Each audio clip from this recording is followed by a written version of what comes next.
اس کے نام کی تو یہ قدر کی۔ تو یہ بات ہے جس کو اللہ تعالیٰ کہتا ہے کہ یہ کعبہ جو بنایا گیا یہ پتھروں کی عبادت نہیں ہے، حرم جو قبلہ ہے قلب و نظر ہے۔ اقبال کہتا تم سمجھتے یہ کوٹھا کھڑا،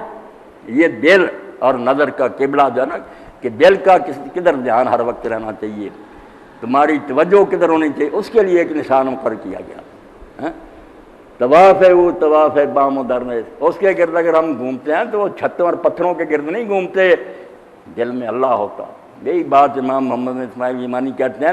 جعلنا الہ العرش نصب عیوننا ومن دونہ خلف الظہور بدنا۔ جب ہم طواف کرتے تھے تو ہم نے اس وقت اللہ کے عرش کو سامنے رکھا ہوا تھا کہ وہ آسمان پر ہے، یہ زمین پر اللہ نے عرش بنا دیا، اور اللہ کے سوا سب کو ہم نے اس وقت اپنے پیچھے پھینک دیا۔ تو اللہ تعالیٰ نے وہ مسابت للناس بنایا، قبلہ بنایا کہ یہ دنیا کا جو ہے نا ظلمت کا اندھیرے اندھیرے،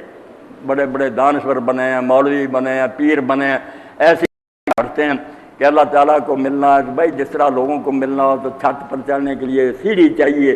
افسر کو ملنا ہو تو اس کے ارضلی سے ملنا، اور ذاتوں اللہ اس طرح افسر ہے کہ اندر گھسا بیٹھا ہے، کسی کو ملنے نہیں دیتا۔ اللہ رحمت فرمایا شیخ اکبر محی الدین ابن عربی پر کہ ایک موقع پر الفتوحات المکیہ میں لکھتے ہیں، یہ حتیم کا حوالہ دیتے ہیں، وہ کہتے ہیں ٹھیک ہے یار سیاسی لوگوں کی اپنی چالیں، مگر یہ حتیم جو نہیں کعبے میں شامل ہوا، حضرت عبداللہ بن زبیر نے کر دیا، حضور کی خواہش بھی تھی، مگر حجاج کے ہاتھوں سے پھر یہ باہر نکل گیا۔ تو وہ کہتے ہیں اللہ کے اپنے راز ہے، حجاج کے ہاتھوں سے بڑی بات ہو گئی، ورنہ جو چھٹا ہوا کعبہ اس میں ہمیں کون داخل ہونے دیتا، کبھی کھلتا ہے زیادہ بند رہتا ہے، اس میں بھی چارہ کر کے کوئی رشوت دے کر وغیرہ بخشی لوگ داخل، وہ کہتے ہیں نہیں، باب باب الملوک کے محجبات، دنیا کے بادشاہوں نے اپنے دروازوں کو تالے لگائے ہوئے ہیں، وہاں پہرے دار کھڑے ہیں، باب اللہ مبذول الفنائی، اللہ نے کہا وہ چھتا نہیں ملتا، جیسے ام المومنین عائشہ رضی اللہ عنہا نے کہا حضور میرا شوق ہے کہ میں خدا کے گھر میں داخل ہو کر نماز پڑھوں، فرمایا اس حجر میں حتیم میں داخل ہو جا، اس میں پڑھ لیا کریے۔ تو کہتے ہیں اللہ نے دروازہ کھلا رکھا، اس پر گیٹ بھی نہیں کوئی لگا ہوا، لوگ زیادہ ہوتے رش تو وہ اپنی کرتی ہے کہ وہ گھستے ہیں سارے شوق سے، مگر باب اللہ مبذول الفنائی، اللہ کا دروازہ جو اس کے چوپٹ کھلے ہوئے، بالکل کھلا کے آؤ جو۔ تو اللہ پاک نے کہا میں دور نہیں، نہ میرے لیے یہ کوئی سفارشی چاہیے کہ کسی کو ڈھونڈو مجھ تک پہنچائے گا، میں تمہاری شاہ رگ سے قریب ہوں، تمہارے دلوں کے راز جانتا ہوں، مانگو۔ اور یہاں یہ بھی پابندی نہیں کہ اس وقت صاحب سوئے ہوئے ہیں، رات ہو دن ہو،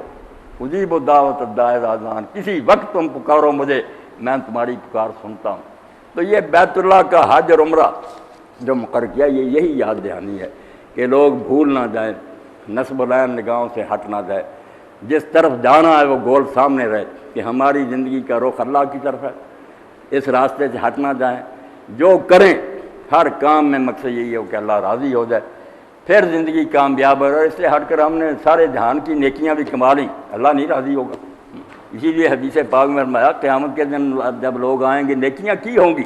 مگر اللہ کے ساتھ ساتھ اور بھی نیچے ہوں گی کہ فلاں خوش ہو جائے، فلاں راضی ہو، تو اللہ کہے گا جس کو خوش کرنے کے لیے تم نے کیا تھا نا شرکاء میں شرک، میں حصے نہیں تقسیم کرتا کہ کچھ میں لو دوں، میں کو محتاج ہوں، وہ سارا اس کو دے دو اور جا کر اس سے ثواب دیتے پھرو، میں صرف اس عمل پر ثواب دوں گا جو صرف میری خاطر کیا، جس میں تمہارا ارادہ یہی تھا کہ اللہ راضی